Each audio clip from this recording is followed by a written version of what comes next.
소리로 봉독하시겠습니다. 그 후에 다윗이 블레셋 사람들을 쳐서 항복을 받고 블레셋 사람들의 손에서 메덱 암마를 빼앗으니라. 다윗이 또 모압을 쳐서 그들로 땅에 엎드리게 하고 줄로 재어 그 두 줄 길이의 사람은 죽이고 한 줄 길이의 사람은 살리니 모압 사람들이 다윗의 종들이 되어 조공을 드리니라. 루옵의 아들 소바 왕 하닷 에셀이 자기 건세를 회복하려고 유브라데 강으로 갈 때에 다윗이 그를 쳐서 그에게서 마병 1,700명과 보병 2만 명을 사로잡고 병거 100대의 말만 남기고 다윗이 그 외에 병거의 말은 다 발의 힘줄을 끊었더니 다메섹의 아람 사람들이 소바 왕 하다데셀을 도우러 온지라. 다윗이 아람 사람 2만 2천 명을 죽이고 다윗이 다메섹 아람에 수비대를 두매 아람 사람이 다윗의 종이 되어 조공을 바치니라. 다윗이 어디로 가든지 여호와께서 이기게 하시니라. 다윗이 하다데셀의 신복들이 가진 큰 방패를 빼앗아 예루살렘으로 가져오고 또 다윗 왕이 하다데셀의 고을 베다와 베로데에서 매우 많은 옷을 빼앗으니라. 하마당 도이가 다윗이 하다데셀의 온 군대를 쳐서 무찔렀다 함을 듣고 도이가 그의 아들 요람을 보내 다윗 왕에게 문안하고 축복하게 하니 이는 하다데셀이 도이와 더불어 전쟁이 있던 터에 다윗이 하다데셀을 쳐서 무찌름이라. 요람이 은그릇과 금그릇과 녹그릇을 가지고 온지라. 다윗 왕이 그것도 여호와께 드리되 그가 정복한 모든 나라에서 얻은 은금 곧 아람과 모압과 암몬 자손과 블레셋 사람과 아말렉에게서 얻은 것들과 소바 왕 루옵의 아들 헤데데셀에게서 아우락한 것과 같이 드리니라. 다윗이 소금 골짜기에서 에돔 사람 18,000명을 쳐 죽이고 돌아와서 명성을 떨치니라. 다윗이 에돔에 수비대를 두되 온 에돔에 수비대를 두니 에돔 사람이 다 다윗의 종이 되니라. 다윗이 어디로 가든지 여호와께서 이기게 하셨더라. 다윗이 온 이스라엘을 다스려 다윗이 모든 백성에게 정의와 공의를 행할세. 수로의 아들 요압은 군사령관이 되고 알룻의 아들 여호사밧은 사관이 되고 아이두베의 아들 사독과 아비아달의 아들 아히멜렉은 제사장이 되고 스라야는 서기관이 되고 요아드의 아들 분하야는 그렛 사람과 블렛 사람을 간할하고 다윗의 아들들은 대신들이 되니라. 아멘. 기도하겠습니다. 하나님 아버지, 오늘 새날 허락하셔서 이렇게 아침부터 주님 앞에 예배드림으로 하루를 시작하게 하시니 감사드립니다. 하나님, 우리가 오늘도 주님 안에서 주님의 뜻대로 살아가게 하시며 우리가 머무는 곳마다 하나님의 나라가 임하게 하여 주시옵소서. 우리가 어디에 있든지 우리가 믿음으로 승리하게 하시며 우리가 주님의 그 은혜로 우리의 삶을 이끌어 주시옵소서.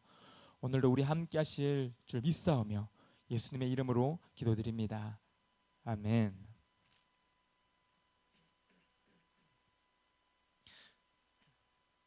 사무엘하 8장에는 다윗이 그 주변에 있는 나라들과 전쟁을 하는 장면들이 나옵니다. 성경을 살펴보면 이치적으로 이스라엘은 동서남북 대적들로부터 둘러싸여 있음을 우리가 알 수 있습니다. 전쟁이 나면 언제든지 이렇게 자기들끼리 뭉쳐서 전쟁을 치를 수 있는 그런 대적들입니다. 지금 여기 나와 있는 그때 당시 이야기나 현 시대에 이스라엘이 당하고 있는 이야기나 크게 차이가 없습니다. 많은 시간이 흘렀어도 여전히 이스라엘은 갈등의 땅입니다. 우리는 평화를 떠올리면 아무런 전쟁도 아무런 문제도 없는 그런 것을 상상하지만 사실은 이 세상에서의 진정한 평화는 없습니다. 여전히 악은 존재하고 또 여전히 전쟁도 있으며 여전히 갈등이 있습니다. 다만 하나님께서 얼마나 그 땅을 보호하시고 다스리시냐에 따라서 평화의 여부가 결정됩니다. 오늘 본문에서는 다윗이 전쟁을 얼마나 잘했느냐, 또 몇 명을 죽였느냐, 그가 얼마나 위대한 영웅적인 삶을 살았느냐, 그런 얘기를 하려고 이 전쟁의 기록들을 한 것이 아닙니다. 오늘 여기에 가장 중요한 것은 반복적으로 나오는 표현이 있는데요. 그것은 오늘 본문 6절과 14절을 보시면 다윗이 어디로 가든지 여호와께서 이기게 하시니라. 아멘. 오늘 이야기의 가장 핵심은 바로 이렇게 두 번 강조되어 있는 이 표현에 있습니다. 어디로 가든지 여호와께서 이기게 하셨다. 다윗의 생애가 우리가 이렇게 쭉 살펴본 것처럼 하나님이 함께 하셨다. 이것이 다윗의 생애의 큰 특징입니다. 지금도 역시 그 하나의 이야기를 우리들에게 전해주고 있습니다. 다윗의 인생에 하나님이 그와 함께 언제나 하셨습니다. 다윗은 사울에게 쫓겨 강야에서 있을 때에도, 그가 헤브론 왕으로서 있을 때에도 하나님이 함께 하시니까 그는 날이 가면 갈수록 점점 강성해져 갔습니다. 또 하나님이 그와 함께 하시는 그 모습들을 본 이스라엘 백성들은 다윗에게 와서 기름을 붓고 이스라엘 왕으로 삼습니다. 그리고 그가 점점 강성해져서 주변의 이웃 나라들을 정복하기 시작했습니다.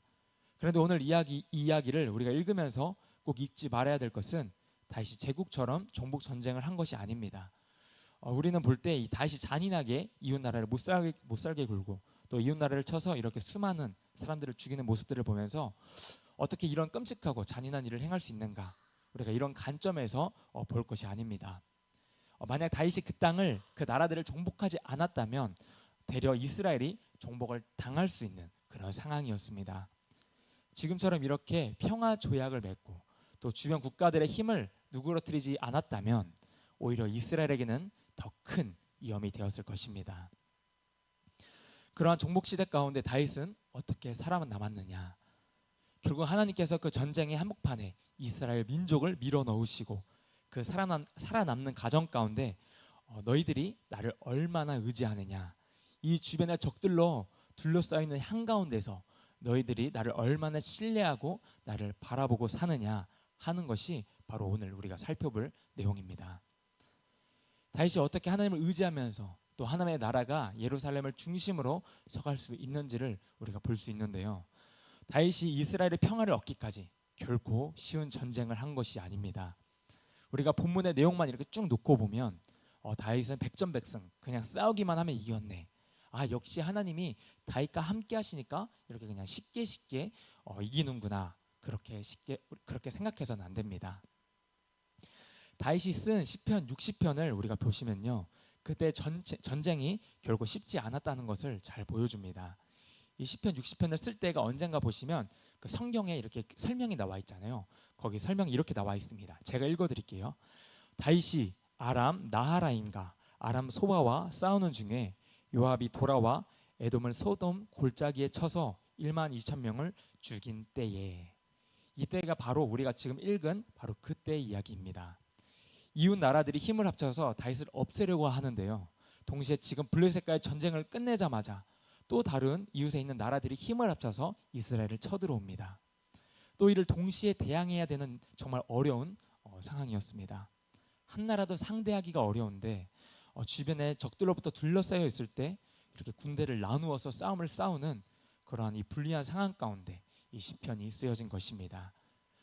그 이기 가운데 쓰여진 이 시편 60편을 우리가 함께 읽도록 하겠습니다. 하나님이여, 주께서 우리를 버려 흩으셨고 분노하셨사오나 지금은 우리를 회복시키소서. 주께서 땅을 진동시키사 갈라지게 하셨사오니 그 틈을 기우소서. 땅이 흔들림이니이다. 주께서 주의 백성에게 어려움을 보이시고 비틀거리게 하는 포도주를 우리에게 마시게 하셨나이다.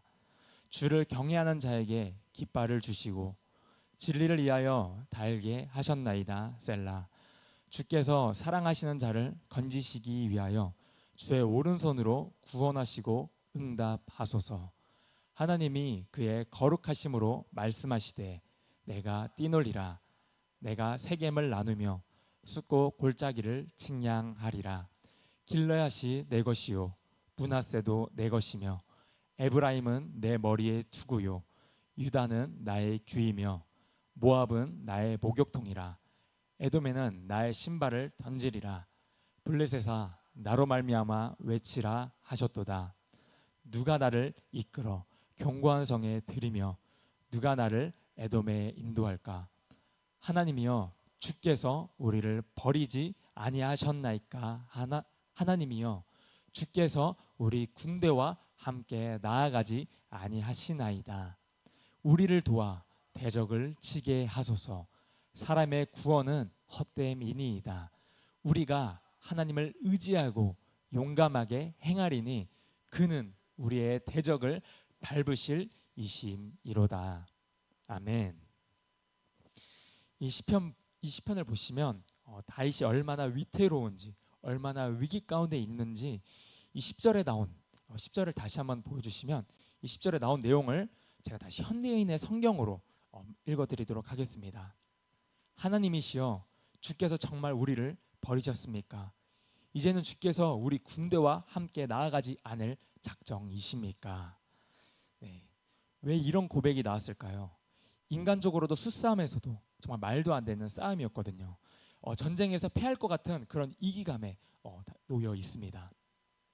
다윗은 그 전쟁의 한가운데서 전쟁에 참여하고 있는 왕으로서 그것을 보면서 하나님 어떡합니까?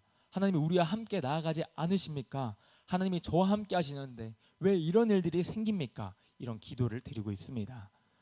우리는 하나님이 함께 하시면 모든 것이 일사천리고 지름길이고 아무런 문제도 생기지 않는다고 우리가 간혹 때론 착각할 때가 있습니다. 그러나 우리의 인생이 무조건 만사형통만 되는 것은 아닙니다. 또 그렇게 하나님이 일하시지 않습니다.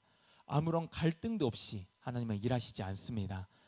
물론 하나님은 능치 못하심이 없으시기 때문에 얼마든지 갈등이 없이도 일하시고 행하실 수 있는 분이십니다. 다만 이렇게 우리에게 갈등을 주시는 것은 바로 우리 때문에 그렇습니다. 만약에 다윗이 가는 곳마다 그냥 손만 대면 되는 일마다 다 잘 됐으면 다윗이 어떻게 되겠습니까? 나는 그냥 손만 대면 잘 되네. 나는 하나님이 함께 하시니까 뭐든지 하기만 하면 다 잘 되네. 그렇다면 다윗의 마음속에 내가 다 내 이 일을 다 내가 이루었고 내가 했다고 교만해지지 않겠습니까? 자신이 하나님의 자리에 앉는 죄를 범하게 될 것입니다. 하나님께서 때론 우리에게 어려움을 허락하시는 것은 그 위기가 오히려 하나님을 향하여 간절하게 만들게 하고 또 하나님을 향하여 진실하게 만들고 또 하나님을 깊이 의지하게 만드는 일종의 훈련과 또 실제와 경험이 되기 때문에 그렇습니다.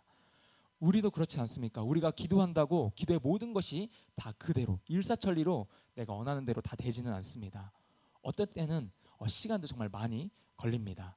때로 영적인 싸움이 너무 힘들고 지쳐서 하나님 아버지 앞에 다윗처럼 우리도 이렇게 기도할 때도 있습니다.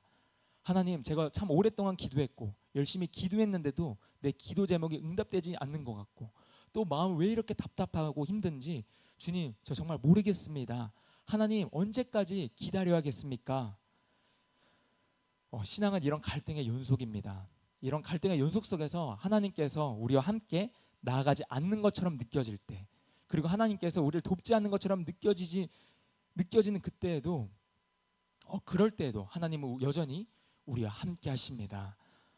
사랑하는 성도님들, 끝까지 포기하지 마십시오.